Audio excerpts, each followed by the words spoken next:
Okay, so I might have a problem. I've got a few different hobbies. Over the years, as I've done different content and things, I've shown off different things from Gundams to other things, and there's still other hobbies that I've kind of wanted to integrate somewhat or do content with. But one of them in particularly that kind of came to mind yesterday is, Magic. Now, I think most people are familiar with Magic the Gathering. This, obviously, pre-release kit from Aetherdrift. Last night was pretty fun. Uh, but I was kind of thinking about it, and there's a lot of overlap between the hobby of, well, I guess you could consider it a hobby, but the overlap of Linux users and Magic hobbyists that you could consider.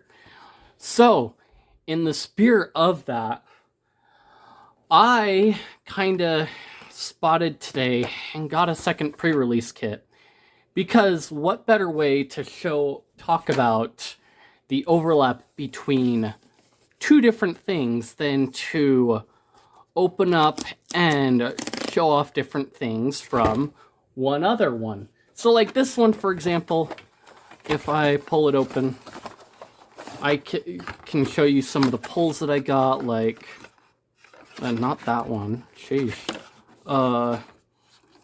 Where is it? I got some pretty cool art cards, but anyway. Where was it? I think that wasn't my promo, was it? I don't think it was. I've got a loot in here somewhere. Oh wait, nope, that's in the other box. But anyway. Is that? No. Okay. Anyway. But yeah, so whether it be inordinate amounts of time or money, these hobbies do have expenses. And I think, yeah, in my outline, I did forget about that part. So I guess the first thing sometimes is kind of the inordinate amount of money you will spend on it. So like many Linux users, they have their favorite hardware. Think IE ThinkPad. I've done videos on my ThinkPad before. So you spend money on weird hardware sometimes just to make it work and see what it does. So much like that, with Magic, you're spending sometimes $30 last night for my pre-release kit, or $37 for another one, just because you want to do a video. And you spend all that money on all kinds of things for who knows what reason. Huh. Let's see. Emerald Radiant. Ooh, this one's a stamped one. That's pretty cool. I like that. I might have to look at the options with that. But, which kind of leads me into the next point, is how customizable the hobby is. So as many have noted, if you're anywhere near any Unix porn, social media, anything, a lot of people like customizing their desktops or ricing them. And Magic is a lot the same way in that you can customize. It's very modular. You build your own deck, and you have many different rule sets. So you can build a deck that is built around your kind of play style, or a play style that you may not typically run. But then you've also got that option in your Linux desktop, is to run a setup that maybe you typically wouldn't, but it would help you learn how to use your system better or how you can improve things. And with that, you also have new programs coming out all the time and new standards that are emerging. And that's wow. Which Magic is a lot the same way. Like in Aetherdrift, for example, you've got the start your engines mechanic, your max speed mechanic, and so on.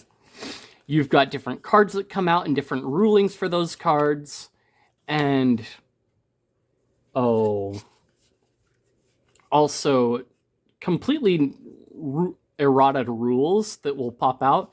And so sometimes you have to keep up with that. And Linux, a lot of the software field in Linux is the same way, in that you are keeping up with sometimes new standards, and things change and shift around, and it can become a hassle sometimes to keep track of, oh, well, this new thing came out, so, or my program changed ever so slightly, so I've got to redo my config in order to make it work, or this is going to be deprecated soon.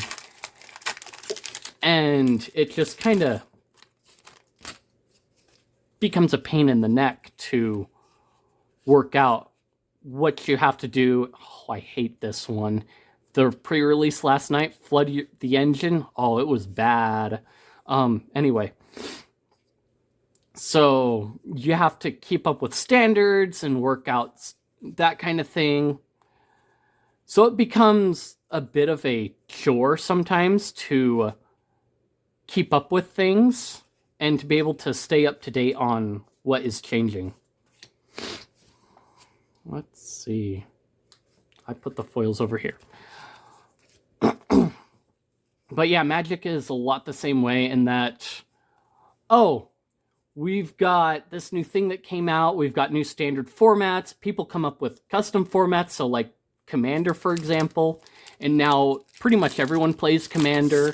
You do have the draft that you can build a quick thing to play a game real quick and then go from there. The other thing is, much like in Linux, you do have your elitists. You're going to have them across the board. It's like, oh, you didn't build your deck properly. Oh, you didn't build it to be competitive. Oh, you should have done this, that, and the other, because then you're not just as competitive. And some people just want to have fun.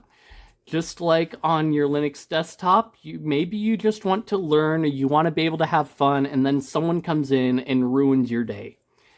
So that's what can sometimes turn people off to a hobby or things like that, is the elitists coming in and saying, oh,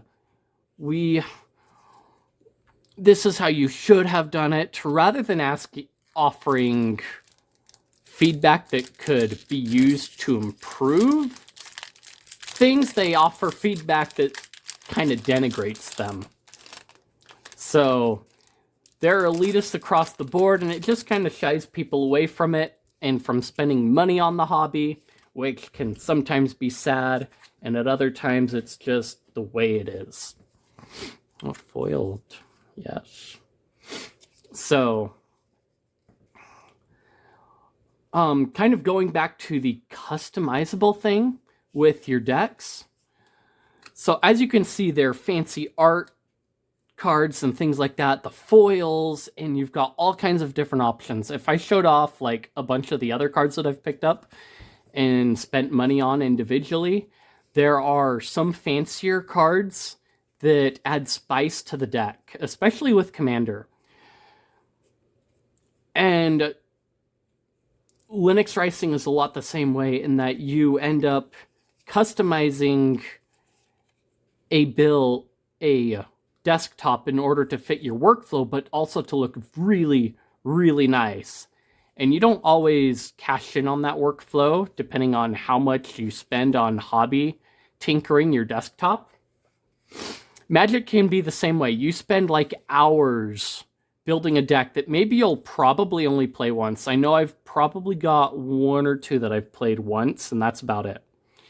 There are others that I have tweaked and played with multiple different times, and so it ends up being my go-to for a quick game, because about half the time that's what we are aiming for, is a quick game with my normal group.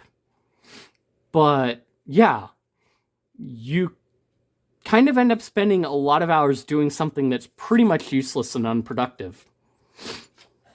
I mean, sure, you've got the aspect of, well, you're building a deck to play with friends, and so it's kind of productive because you are enjoying a hobby that you have to enjoy with other people, which is a point to itself.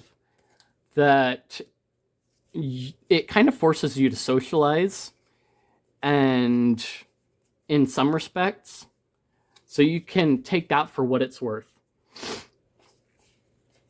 But you end up spending many, many hours on your own doing something most of the time that not everyone is going to appreciate. Much like Linux ricing, yeah, you're going to post your new rice up on Unix porn, but the number of people that are going to either A, pick it apart or criticize you for it, it's kind of the same way going back to the elitism, is you've got those elitists that will tell you, oh, you didn't do that right, you should have done this sometimes.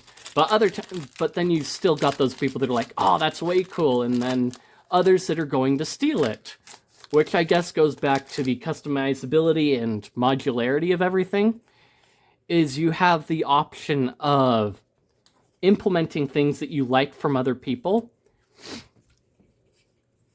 and just copying some of what they do and then adding your own tweaks to it, just like any Linux config. And then, of course, you've got those people. So at the pre-release last night, there were like 2 or 3 people there that have a side business with Magic, so they open packs and then resell the cards. So they end up making back the money that they spent on the cards by reselling the cards. So you turn it into an income stream, and which is actually a really smart idea. Some people end up taking their Linux hobby and turning it into